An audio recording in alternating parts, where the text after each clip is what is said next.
semuanya, Assalamualaikum warahmatullahi wabarakatuh. Sebelumnya perkenalkan, nama saya Nurmilaya Gazalianti dari Paralel A dengan NPM 210310110050. Di sini saya akan menjelaskan materi mengenai adsorpsi isotermal. Adsorpsi merupakan peristiwa di mana suatu zat menarik zat lain yang berada di sekitarnya untuk berinteraksi dan berkaitan dengan zat tersebut. Sistem ini adalah salah satu cara atau metode paling efektif untuk memisahkan karbon dioksida dengan zat lainnya yang dihasilkan dari pembakaran bahan bakar fosil. Peristiwa ini akan membuat zat yang awalnya menyebar ke lingkungan menjadi terkumpul dan terikat pada satu media yang dinamakan sebagai adsorban. Material adsorban memiliki permukaan yang cenderung untuk menarik material lain, sehingga material yang telah terikat akan menempel pada permukaan adsorban.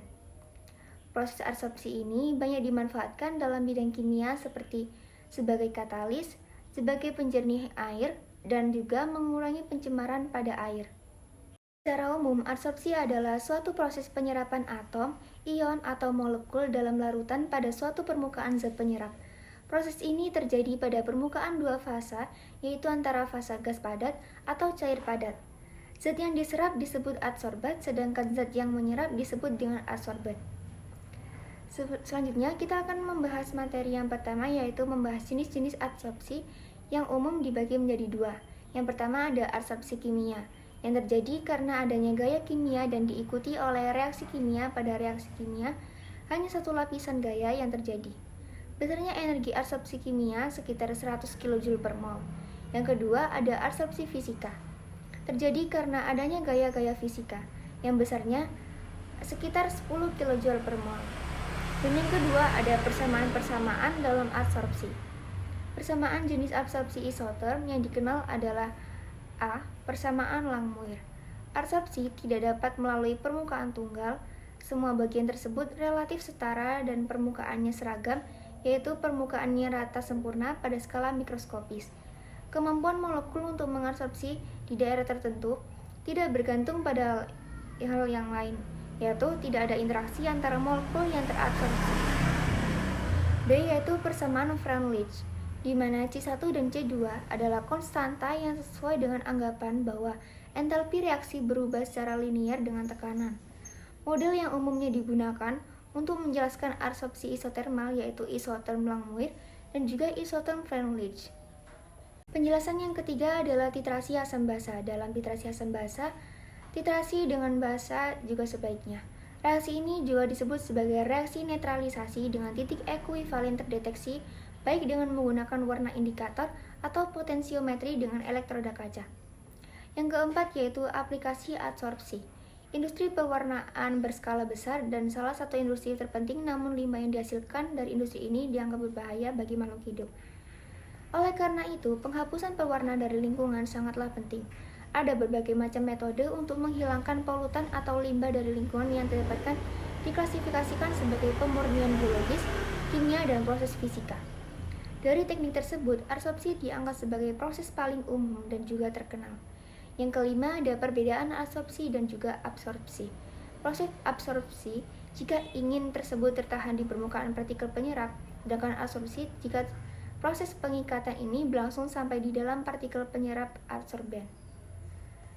Melalui interaksi pertukaran ion-ion atau pembentukan kompleks, adsorpsi adalah proses penyerapan ion oleh partikel penyerap atau sorban. Yang keenam yaitu mekanisme adsorpsi. Yang terjadi dapat digambarkan sebagai berikut. Permukaan adsorban dapat menarik molekul-molekul gas atau cair yang bersinggungan dengan secara fisika dan kimia. Pada proses fisika, gaya mengikat askorbat oleh adsorban adalah gaya van der Waals. Ke permukaan adsorban melalui gaya van der Waals ini kemudian diikuti oleh adsorpsi kimia dan dengan membentuk ikatan kimia. Dan yang ketujuh ada jenis-jenis adsorban, ada 3, yaitu adsorban polar, adsorban bara, dan juga adsorban nonpolar. Selanjutnya yang ke-8 ada aktivasi karbon aktif.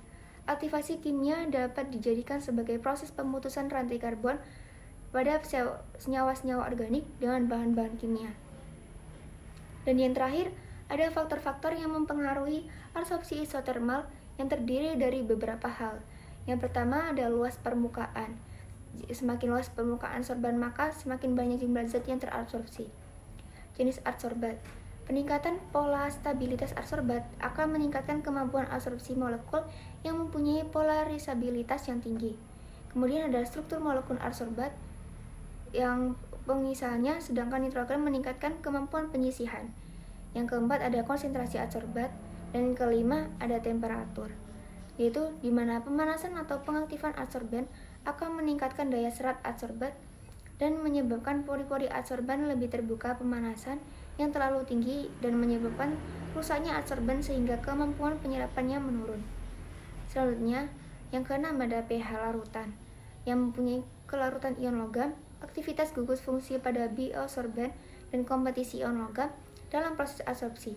Selanjutnya ada kecepatan pengaduksi, dan yang selanjutnya ada waktu kontak dan waktu kesetimbangan. Untuk penjelasan yang terakhir yaitu prosedur. Prosedur yang pertama yaitu siapkan 6 buah Erlenmeyer, bersihkan dan juga keringkan. Yang kedua, buatlah larutan asam asetat dengan konsentrasi N/2 sebanyak 100 ml. Yang ketiga, buat larutan asam asetat dengan konsentrasi N/4, N/8, N/16, N/32 dan N/64 masing-masing sebanyak 50 ml dengan cara asam asetat N/2. Masing-masing 1-2 gram karbon aktif ke dalam ke-6 buah Erlenmeyer yang telah disiapkan, dan jangan lupa memberi tanda masing-masing Erlenmeyer. Yang kelima, pada setiap Erlenmeyer masukkan 50 ml larutan asam asetat dengan konsentrasi yang berbeda-beda. Yang keenam, tutup Erlenmeyer, kemudian biarkan selama 1 jam sehingga tercapai kesetimbangan dan kocok secara periodik. Yang ketujuh, titrasi 10 ml asam asetat N/2 dengan NaOH 0,1 N dengan indikator pp untuk standarisasi larutan asam asetat N/2. Maka konsentrasinya dapat dihitung dari konsentrasi asam yang telah distandarisasi tersebut. Dan yang kedelapan yaitu setelah mencapai kesetimbangan, masing-masing larutan disaring dan juga menggunakan kertas saring. Dan yang terakhir yaitu filtratnya dititrasi dengan NaOH 0,1 N. Untuk yang lebih pekat cukup menggunakan 10 ml, dan sedangkan yang encer menggunakan 25 ml filtrat. Sekian penjelasan dari saya, kurang lebihnya mohon maaf. Wassalamualaikum warahmatullahi wabarakatuh.